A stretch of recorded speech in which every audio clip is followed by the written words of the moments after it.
اللہ نے مضمون کی تکمیل کے لیے وَوَصَّيْنَا الْإِنسَانَ بِوَالِدَيْهِ، اس سے پہلے سورہ عنکبوت میں آیا ہے وَوَصَّيْنَا الْإِنسَانَ بِوَالِدَيْهِ حُسْنًا، ہم نے انسان کو وصیت کی ہے والدین کے حق میں بھلائی کی، نیک سلوک کی۔ اچھا، والدین میں سے والدہ کا معاملہ والد کے مقابلے میں بہت بڑھ کر ہے۔ والد تو آپ کو معلوم ہے جو بھی ایک تعلق ہوا بیوی سے، اس کے بعد کا جو سارا معاملہ ہے وہ تو ماں کے پیٹ میں، ماں کا خون چوس کر وہ بچہ پل رہا ہے۔ حملتہ امہ وہنا علی وہن، اسے اٹھائے رکھا اس کی ماں نے کمزوری پر کمزوری جھیل کر، وفصالہ فی عامین، پھر 2 سال تک جوک کی طرح چمٹا رہا ہے اور اس کا دودھ پیتا رہا ہے، اس کی توانائی سٹ کرتا رہا۔ لہذا والدہ کا حق والد کے مقابلے میں ایک حدیث نبوی کی روح سے 3 گنا ہے۔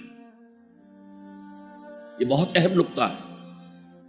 یہ ایک حدیث میں آتا ہے کہ ایک صحابی نے حضور سے پوچھا، حضور میرے حسن سلوک کا اولین مستحق کون ہے؟ فرمایا تیری ماں۔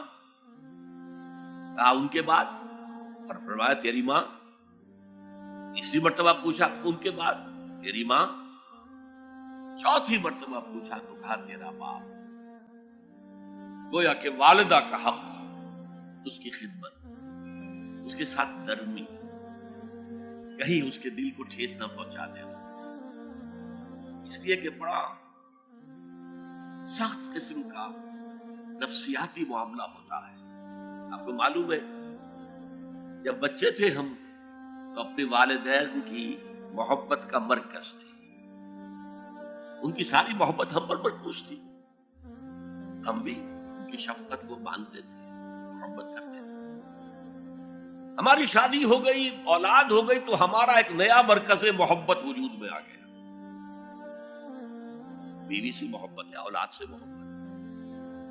اب بوڑھے والدین کے اندر پیاس پیدا ہوئی محبت،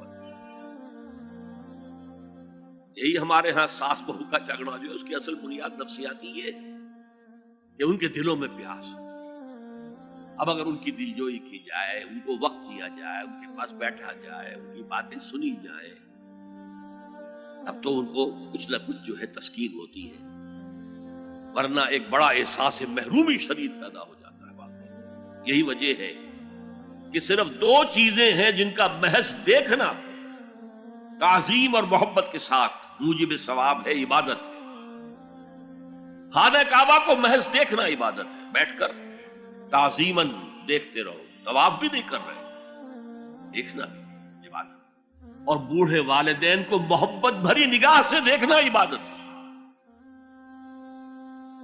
اب یہاں دیکھیے اللہ تعالیٰ کو جیسے کہ کہیں کسی جگہ پر فرمایا گیا ان اللہ لا یستحی من الحق، سورہ احزاب میں ہے کہ تمہارا طرز عمل نبی کے لیے تکلیف دہ تھا، لیکن نبی حیا کی وجہ سے تم سے کچھ کہہ نہیں سکتے۔ تو اللہ کو تو کوئی حیا جو ہے کسی حقیقت کو روک لینے پر آمادہ نہیں کر سکتی۔ تو یہاں اللہ صاف فرما رہا اشکر لی ولوالدیک، پہلا شکر میرا ہے، خالق میں ہوں، والدین کے دل میں شفقت میں نے ڈالی ہے، مقدم شکر میرا ہوگا۔ ولوالدیک، مخلوق میں سب سے زیادہ شکر والدین کے، اور یہ قرآن میں 5 جگہ آیا۔ وَقَضَىٰ رَبُّكَ أَلَّا تَعْبُدُوا إِلَّا إِيَّاهُ وَبِالْوَالِدَيْنِ إِحْسَانًا، سورہ بنی اسرائیل، سورہ بقرہ میں ہے، سورہ نساء میں ہے، ان اشکر لی ولوالدیک الی المصیر، لوٹنا تو میری طرف ہے، میں حساب لے لوں گا کہ تم نے میرا بھی شکر ادا کیا تھا یا نہیں، اور اپنے والدین کا بھی شکر ادا کیا تھا یا نہیں۔ اب دیکھیے 2 چیزیں آئیں، ایک شکر اللہ کا اور اس کا تقاضا شرک نہ ہو، ایک شکر والدین کا۔ اگر یہ دونوں چیزیں ٹکرا جائیں، کس قدر منطقی ربط ہے قرآن مجید کی آیات میں۔ والدین حکم دے رہے ہیں شرک کرو، کیا کریں؟ آپ کے علم میں ہوگا حضرت سعد ابن ابی وقاص رضی اللہ تعالی عنہ عشرہ مبشرہ میں نوجوان تھے، ایز اے ٹین ایجر ایمان لائے ہیں حضور۔ باپ کو فوت ہوئے عرصہ ہو گیا تھا، ماں نے بڑی محبت سے، مال بہت چھوڑ گیا تھا باپ، ناز و نام میں پالا۔ اب سعد ایمان لے آئے حضور پر۔ والدہ نے کہا تم نے اپنے باپ کے دین کو چھوڑ دیا، میں جان دے دوں گی اگر تم اس سے واپس نہ آئے، اور اپنے مشرکانہ عقائد کو تم نے دوبارہ اختیار نہ کیا، مرن برت رکھ لیا۔ اب کیا بیت رہی ہوگی، کس قدر سلیم الفطرت نوجوان تھا سعد، جو نوجوانی میں حضور پر ایمان لایا۔ لیکن فطرت کے اندر جو چیز مثبت تھی، والدین کا ادب، اللہ جسے اپنی طرف منسوب کر رہا ہے وہ فطرت ہے۔ اب یہ ٹکرا رہے ہیں، کیا کریں؟ آیت نازل ہوئی، اور یہ آیت سورہ عنکبوت میں بھی ہے، جیسا کہ میں نے بیان کیا کہ نہیں، یہاں اگر وہ تمہیں مجبور کریں، جاہداکا کا لفظ بھی یہاں پہ نوٹ کیجئے، اگر تم سے جہاد کریں، یہ جہاد صرف مسلمان نہیں کرتا، جہاد تو کافر بھی کرتا ہے، مشرک بھی کرتا ہے، لیکن جہاد ہے، مجبور کر رہے ہیں، پریس کر رہے ہیں کہ اپنے آبائی دین میں واپس آ جائے۔ مصعب بن عمیر کو برہنہ مادرزاد کر کے چچا نے نکال دیا، نہایت ناز و نام میں پلا ہوا ایک نوجوان۔ نہرو جی کے بارے میں کہا جاتا ہے ان کے کپڑے پیرس سے سل کر آتے تھے، ان کا 200 درہم کا جوڑا شام سے تیار ہو کر آتا تھا۔ باپ اتنی دولت چھوڑ گیا، اور جہاں سے مصعب گزر جاتا تھا خوشبو اتنی رچی بسی ہوتی تھی ان کے لباس میں کہ پوری گلی، پورا بازار مہک جا رہا ہے، لوگ ہاں مصعب جا رہا۔ جب ایمان لے آئے، چچا نے کہا دیکھو یہ ساری دولت تمہارے مشرک باپ کی ہے، اب نکل جاؤ گھر سے، تمہارا کوئی حق نہیں ہے۔ اٹھ کر چلنے لگے تو کہا یہ کپڑے جو تمہارے جسم پر ہیں وہ بھی اسی مشرک باپ کے ہیں، اتار دو۔ مادرزاد برہنہ ہو کر ماں کے پاس آئے، انہوں نے آنکھوں پر ہاتھ رکھے، وہ سب کیا ہوا ہے؟ کہا ماں میں موحد ہو گیا، یہ ہے توحید۔ موحد اپنے آپ کو سمجھنا کچھ اور ہے، زندہ قوت تھی زمانے میں یہ توحید کبھی، اور اب کیا ہے؟ فقط ایک مسئلہ علم کلام۔ وَإِن جَاهَدَاكَ عَلَىٰ أَن تُشْرِكَ بِي مَا لَيْسَ لَكَ بِهِ عِلْمٌ فَلَا تُطِعْهُمَا۔ اچھا یہ دو انداز آتے ہیں شرک کے بارے میں، مَا لَيْسَ لَكَ بِهِ عِلْم، تمہارے پاس کوئی علم نہیں ہے ان ہستیوں کے بارے میں جن کے بارے میں کہا جاتا ہے کہ وہ خدا کی شریک ہے۔ عقل جو ہے یہ عقل انسانی تسلیم نہیں کرتی کہ ایک ہی ارادہ ہے، ایک ہی سکیم ہے، ایک ہی حکمت ہے، ایک ہی پلان ہے جو پوری کائنات کو اپنے احاطے میں لیے ہوئے۔ یا کہا جاتا ہے ما لم ينزل به سلطانا، کسی ایسی ہستی کو شریک نہ کرو جس کے لیے اللہ نے کوئی سند نہیں اتاری۔ اللہ اگر کہتا میرے ساتھ یہ بھی شریک ہے تو ٹھیک ہے، ہم اللہ کو سجدہ کرتے ہیں، اس کو بھی کر دیتے ہیں، جیسے کہ حضور سے کہلوایا گیا ان کان للرحمن ولد فانا اول العابدین، اگر رحمان کا کوئی بیٹا ہوتا سب سے پہلے میں عبادت کرتا اس کی۔ کوئی نہیں ہے، نہ بیٹا ہے نہ بیٹی ہے۔ قل هو اللہ احد اللہ الصمد لم یلد ولم یولد ولم یکن له کفوا احد۔ تو فرمایا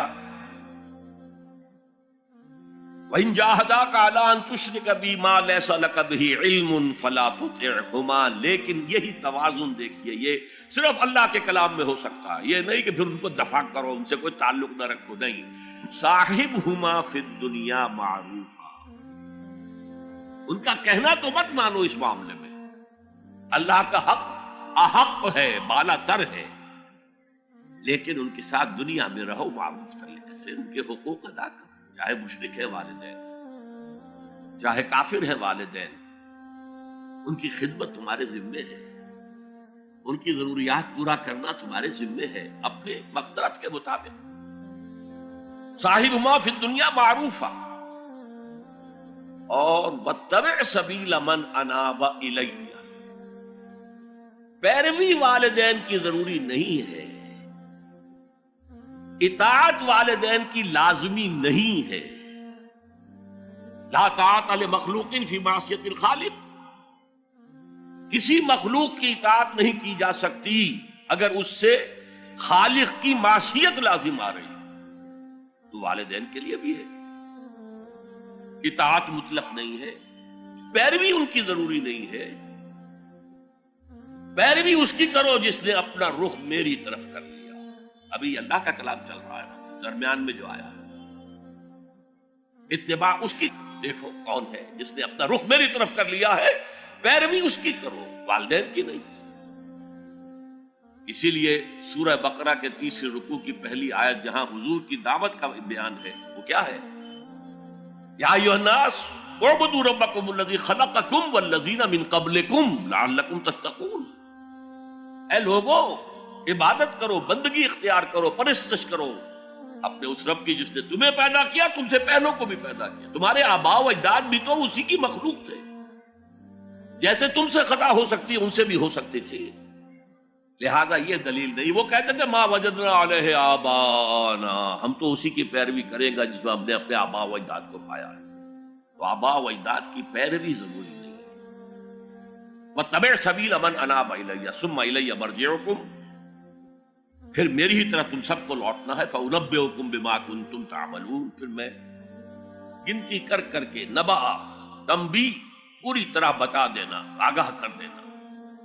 ایک تنبیہ ہے، وارن کرنا، ایک تنبیہ ہے، یہ ہے خبر دے دینا پوری طریقے سے، وضاحت کے ساتھ، نبا سے ہے۔